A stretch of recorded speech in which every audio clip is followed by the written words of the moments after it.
It is the 18th of April, 2019. Yep. We're just going to wait for a few seconds for Lauren and hopefully a few more people to join. Okay, Lauren, go ahead. It's Lauren Salter, Gabriel Island, British.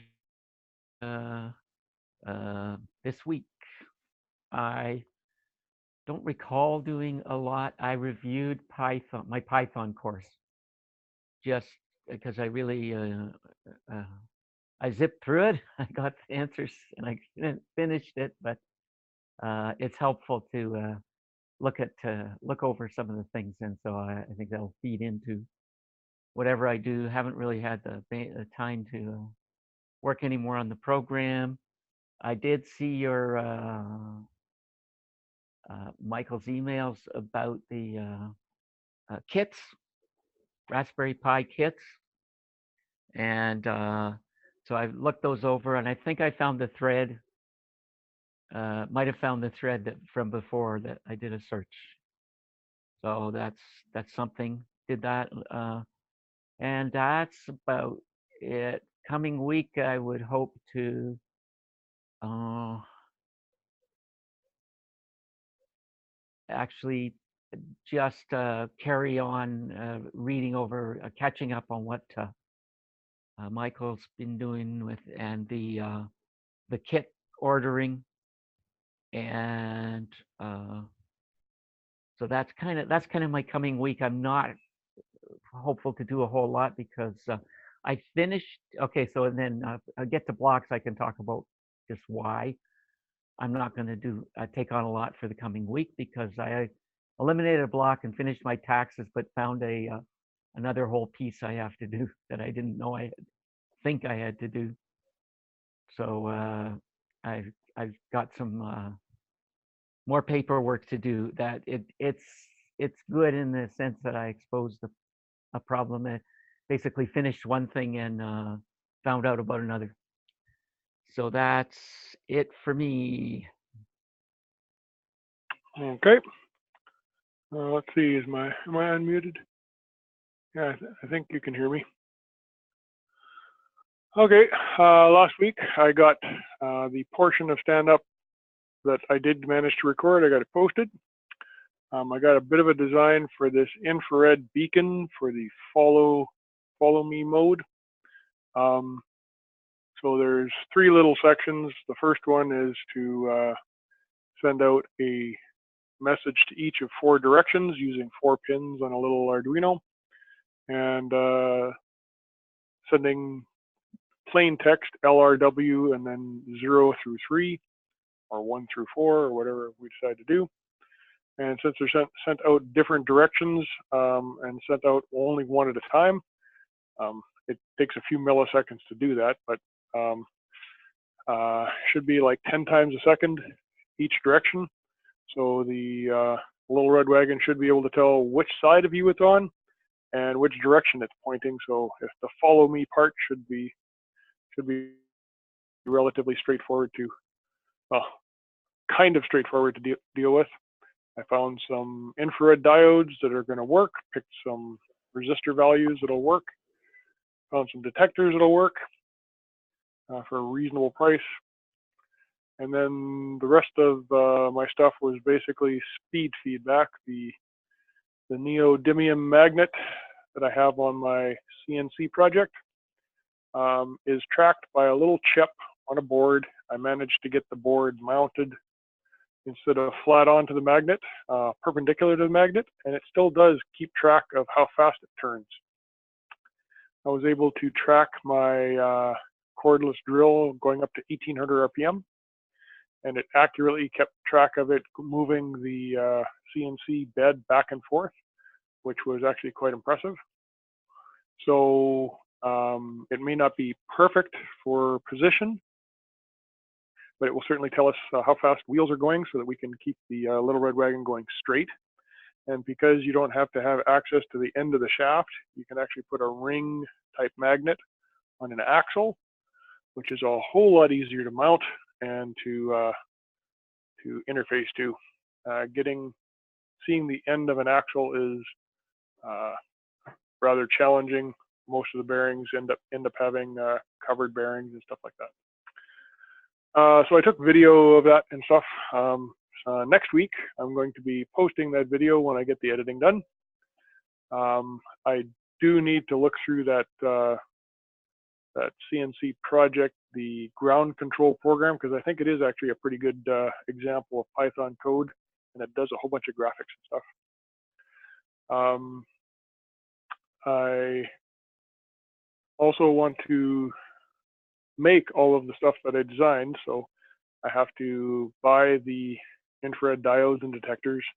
I have to buy the Raspberry Pi, at least 2 of them, and get them talking on the network and detecting the infrared signal and a whole bunch of other stuff. So I've got 2 or 3 weeks worth of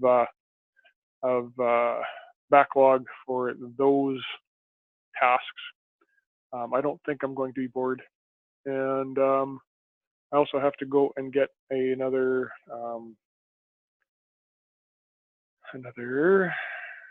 what is it called? Servo. There we go. To swing back and forth and point our sonar so that whatever direction the little red wagon is going is the direction that it's looking for obstacles in. It doesn't help if there's nothing in front of it and it runs into something because it's turning.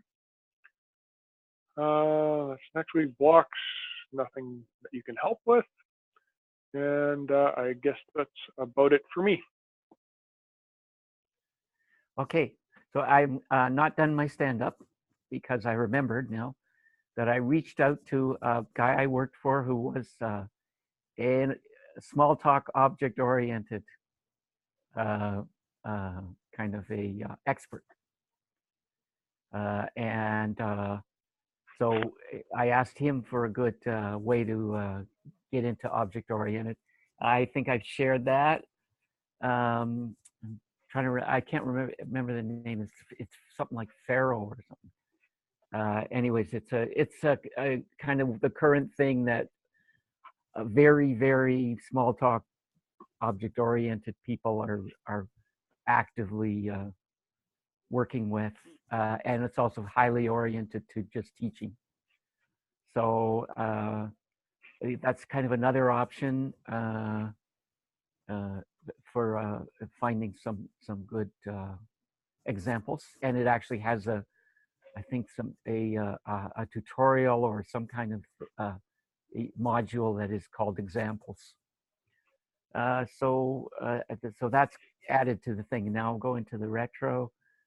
So I'm going to give myself E5 because I had been thinking of going checking out that object-oriented stuff for multiple purposes, not just this project, and like 12 or 100 for just amazing, exciting stuff. I want to talk a bit and crosstalk about now you found a source for the very inexpensive infrared. And so now the possibilities are really, it sounds like they're exploding with possibilities. So anyway, very high for the team. And process improvement.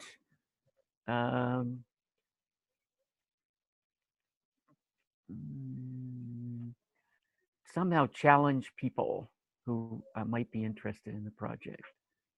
And I'm going to have to go off for a minute while I take care of something, and I'll be right back. Okay, I'm used to talking to myself, no problem. Retrospective, I'm going to give myself 10 out of 10 because I made it to 10 points on my targets. And I had 1 spare for making stand-up, so 10 out of 10. I'm going to leave it at 8 out of 10 for the team because I'm still looking for more participation from other people. And part of that's my fault because I haven't publicized enough about what we've been doing. and I haven't gotten the wiki project data loaded up. I've been concentrating on trying to get my own interests progressed, which is I think something that is I don't know if it's a fundamental problem for volunteer groups, but it's certainly a problem for volunteer groups. Is you want to do some stuff that's fun, and you kind of struggle your way through the drudgery that has to be done. Documentation is normally listed as drudgery. So process improvement, I don't have a process improvement. I don't know how we do a process improvement with only 2 people on stand-up. Maybe I should do some reading and see if I can find process improvements that just 2 of us can do. Oh, and Lauren is back. So I guess that pretty much takes us to crosstalk. Yep. What, if anything, do you want to talk about? So first of all, on the Wiki Factory has brought people. People have been responding to that, and I really like the wiki, and I think the wiki is a process improvement because to me, a wiki is fun and documentation at the same time. So, seeing how the editing of and actually that's something I haven't seen on there yet. Is it a traditional wiki in that we will be posting documentation that is all can be edited? I believe it can be edited. The only stuff that I've gotten working so far is uploading. You can go in and edit the README file directly, but the editor is not very feature rich.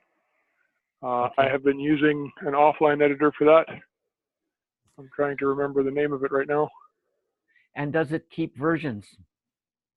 The only way that I've been able to do versions is to rename them myself,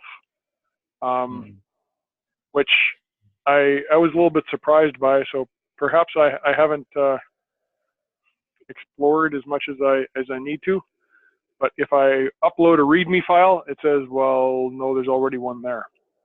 So what I end up doing is copying the README file to README version 0.5 or something like that, and then delete the README, and then I can upload a new one. And at the same time, I upload it called version 0.6. So that's a highly manual method, but. Yeah, I see the factory part. I see that it's hardware, but I don't see the wiki part on it. And in my mind, I'm still looking because what I want for documentation is a lively thing where you're even get into a little bit of dispute, or where actually something inaccurate and somebody corrects it, and then somebody may come back and say, no, that was right or whatever. But basically, the idea is that the draggy part of documentation is keeping it up to date. And the idea of a wiki is that if you see something that doesn't look right, you fix it, but it also keeps the earlier version.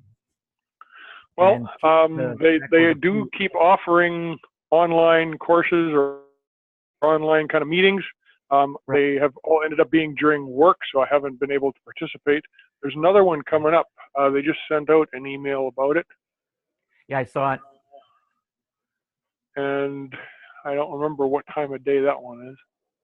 Yeah. Oh. It's kind of, it seems to be really oriented to doing visual things for hardware projects like us. But again, the wiki thing should be, if they call themselves wiki, it should be front and center. So I'll be on record as saying I'm a little skeptical about it, and kind of keeping my eyes open. But I'm like that. I'm always looking at alternate A platforms. community call. That's what they call it. Yeah, Wednesday, April 24th at 9 Eastern. yeah. So that would be Uh, 7 my time and 6 your time, or something like that. yeah, yeah. So I guess that makes it possible by virtue of it being in the Eastern time zone for us. But Yeah. I don't know. I don't want to get up that early.